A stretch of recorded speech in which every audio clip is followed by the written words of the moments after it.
नमस्कार. आज आपण अशा काही भारतीय स्थळांबद्दल बोलणार आहोत जी आता एका खूपच महत्त्वाच्या म्हणजे एका जागतिक यादीत सामील होण्याच्या अगदी जवळ पोचली आहेत. एक विचार करा, प्राचीन लाल रंगाचे वाळूचे डोंगर आणि ज्वालामुखीमुळे तयार झालेली बेटं यांच्यात काय बरं साम्य असू शकतं? ऐकायला थोडं विचित्र वाटतंय नाही का? पण याचं उत्तर खूपच इंटरेस्टिंग आहे. हे सगळे आहेत भारताचे भावी जागतिक वारसा स्थळं. चला तर मग सगळ्यात आधी ही प्रोसेस नेमकी काय आहे ते समजून घेऊया. याला आपण म्हणू शकतो वर्ल्ड हेरिटेज साईट्सचं वेटिंग रूम, म्हणजेच युनेस्कोची तात्पुरती यादी. बघा, कोणत्याही जागेला जागतिक वारसा स्थळाचा दर्जा मिळण्याआधी ना त्याला या खास यादीत आपलं नाव नोंदवावं लागतं. तर ही युनेस्कोची तात्पुरती यादी म्हणजे नेमकं काय आहे? सोपं आहे. ही अशा सांस्कृतिक आणि नैसर्गिक वारसा स्थळांची एक लिस्ट आहे ज्यांना एखादा देश वर्ल्ड हेरिटेजचा दर्जा मिळावा यासाठी नॉमिनेट करू इच्छितो. म्हणजे एक प्रकारे हे त्या देशाचं एक ऑफिशियल स्टेटमेंटच असतं.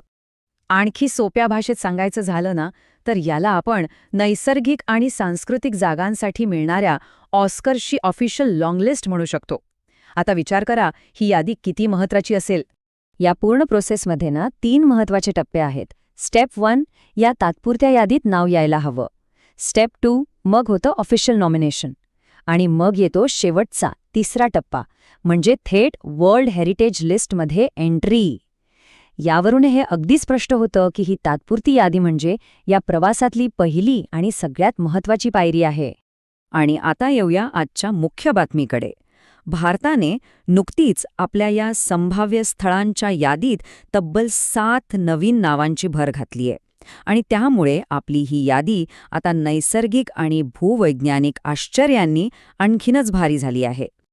आणि या 7 नवीन नावांसोबत भारताच्या युनेस्को टेंटेटिव्ह लिस्टवर आता एकूण स्थळांची संख्या झाली आहे 69. हो, 69. खरंच ही खूप मोठी आणि अभिमानाची गोष्ट आहे. तर ही 7 नवीन स्थळं कोणती आहेत? चला बघूया. पहिलं, आंध्र प्रदेशातले एरामट्टी दिब्बालू म्हणजे लाल वाळूचे ढिगारे. मग आहेत मेघालयातल्या प्राचीन गुहा, ज्या मानवी इतिहासाच्या साक्षीदार आहेत. तिसरं, तिरुमला डोंगर. चौथं, वर्कलाचा नैसर्गिक वारसा.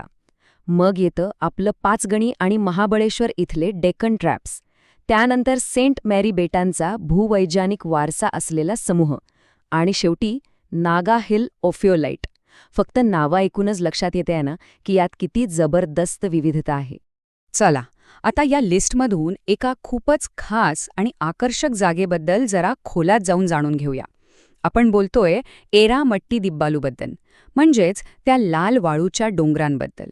तर मग हे एरामट्टी दिब्बालू नेमका आहे तरी काय? काय खास आहे यात? चला हेच समजून घेऊया. बरं, ही ठिकाणं आहेत आंध्र प्रदेशात विशाखापट्टणमच्या जवळ.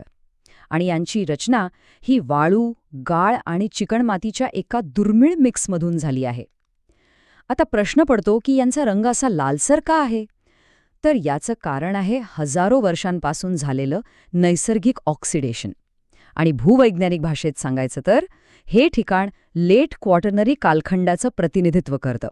आणि एक गोष्ट लक्षात घ्यायला हवी, हे जे प्राचीन साठे आहेत ना ते फक्त दिसायला सुंदर नाहीयेत, तर पृथ्वीची उत्क्रांती कशी झाली, पूर्वीचं हवामान कसं होतं, या सगळ्याचा अभ्यास करण्यासाठी हे प्रचंड महत्त्वाचे आहेत. आणि हे ठिकाण किती रेअर आहे ह्याचा अंदाज घ्यायचा असेल तर हे ऐका.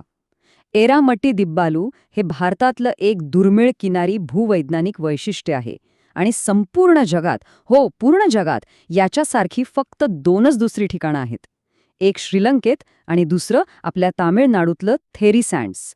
फक्त 2च. म्हणजे बघा, युनेस्कोच्या नामांकनाच्या आधीपासूनच या जागेचं महत्त्व ओळखलं गेलं होतं.